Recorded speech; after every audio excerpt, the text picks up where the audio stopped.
খুবই প্রিয় একজন মানুষ, প্রিয় একজন শিল্পী মিথিলা। আমাদের তারা চরিত্রে কাজ করেছে জলে জলে তারার চলচ্চিত্রে, এবং পুরোটা সময় আমি এখন শুটিং শেষ হওয়ার পর থেকে আজ অবধি যতগুলো জায়গায় আমি জলে জলে তারা নিয়ে কথা হয়েছে, যেখানে মিথিলার নামটি এসছে, একটি কথাই বলেছি যে মিথিলা ইজ এ টিমমেট।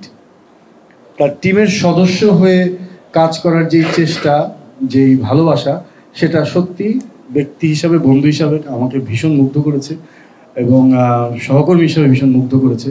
কিন্তু আমি জানতে চাই তারার কাছে যেটা, যে তারার তো অনেকগুলো লেয়ার আছে এই চলচ্চিত্রে। কোন লেয়ারটা অনেক বেশি ফেভারিট মিথিলার কাছে? তারার হোসেন মাঝির সাথে সব মুহূর্ত ভেরি টেকনিক্যাল আনসার। হ্যাঁ, মানে আমি একটু অবাক হলাম এখানে এসে যে হিরো এখন অনুষ্ঠান পরিচালনা করছে, কিন্তু আমাদের হিরো সিনেমা দেখলে মানুষ বুঝতে পারবে, আপনারা সবাই বুঝতে পারবেন যে মানে ওকে কতটা হিরোর মতো লেগেছে। এই জন্য ওর সাথে যতগুলো আমার সিন, সেগুলো আমার সবচেয়ে পছন্দের। আর সবচেয়ে অপছন্দের হচ্ছে আমার সাথে পাগল ভাইয়ের যতগুলো সিন। না মানে যেটা সত্যি সবাই, পাগল ভাইও আমি বলা মাত্রই আমাকে খুব সাপোর্ট করছিলেন যে মিথিলা ইজ এ টিমমেট, তার ওই টিম হয়ে কাজ করার ইচ্ছা। তো কেমন লেগেছে পুরো জার্নিটা মিথিলার কাছে, জলে জলে তারা শুটিং?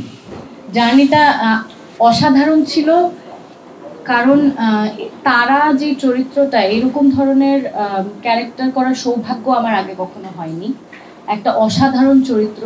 আর যখনই আমি তারা হয়ে উঠতাম, যখন আমি সেটে যেতাম, তারা হয়ে উঠতাম, আর এত গুণী শিল্পীদের সাথে আমি অভিনয় করতাম, ওই পুরো সময়টা এত অসাধারণ, সেটা বলে বোঝাতে পারবো না।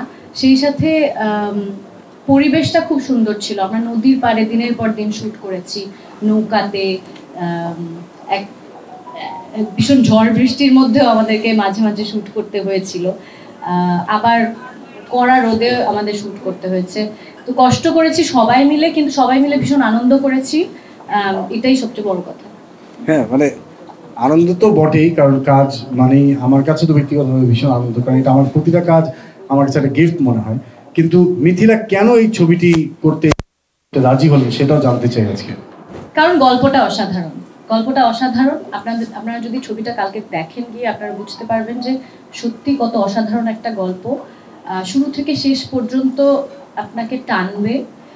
তো আমি যখন পড়েছি স্ক্রিপ্ট, আমাকেও টেনেছে, সেই কারণেই মানে এই সিনেমাটা করতে রাজি হয়েছি। এবং অবশ্যই অরুণদা একজন গুণী নির্মাতা, সেই সাথে এত সব গুণী শিল্পীদের সাথে একসাথে কাজ করার সুযোগ। কিন্তু তারপরও সব আর্টিস্ট একটু সেলফিশ হয়। অবশ্যই আমার চরিত্রটা এত সুন্দর একটা চরিত্র, তারা চরিত্রটা, চেয়েছিলাম তারা হয়ে উঠতে। এখন আপনারা বুঝতে পারবেন ছবিটা দেখলে যে কতটুকু জ্বলে উঠতে পেরেছি। Thank you Mithila. আচ্ছা নাইম, আমি তোর মতো এত গুছিয়ে এত জিজ্ঞেস করতে পারি, তোর আমার সাথে কাজ করে কেমন? আমি ওকে তুই করে বলে ওর বন্ধু ছিল। তোর আমার সাথে কাজ করে কেমন লাগলো? ভয়াবহ, ভয়াবহ। হ্যাঁ, ভয়াবহ ছিল। কারণ হচ্ছে যে মিথিলা আমাকে মানে লিটারালি মারধর করলো শুটিং সেটে। হ্যাঁ হ্যাঁ, মিথ্যা না, এখন নিজেকে লুকাচ্ছিস। সেটা হচ্ছে যে সে বোঝাতে চাইলো যে সবার সাথে এত সুন্দর করে আম্মুকে দিয়ে দিতে মানে কিছু একটা। আরে সরি আম্মু। এন্ড তার কথা হচ্ছে যে তুই সব নায়িকার সাথে এত সুন্দর করে রোমান্টিক সিন করতে পারিস, আমার সাথে তোর এত ঝামেলা হচ্ছে কেন? তো এই বলে আমাকে একটা বকা দিল। বকা দেওয়ার পর দেখলাম যে না, উনি তো মানে মারধর শুরু করে দিবে। তো ঠিকঠাক মতো এক্সপ্রেশন দেওয়ার চেষ্টা করলাম, ঠিক আছে কিনা। আমার ভালো লেগেছে আসলে, প্রথমত ভালো লেগেছে, অনেক কমফোর্ট ছিল, because she is a teammate and everyone was a teammate. So সবার সাথে কাজ করে অসাধারণ অসাধারণ অসাধারণ ফিলিং। আচ্ছা, নাইম অনেক মিথ্যা কথা বলে।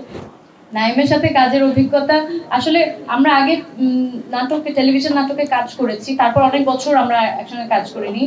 এইরকম ধরনের আগে কাজ করলেও এইরকম ধরনের একটা রোমান্টিক গল্প বা রোমান্টিক দৃশ্য ধারণের সুযোগ আমাদের আগে হয়নি।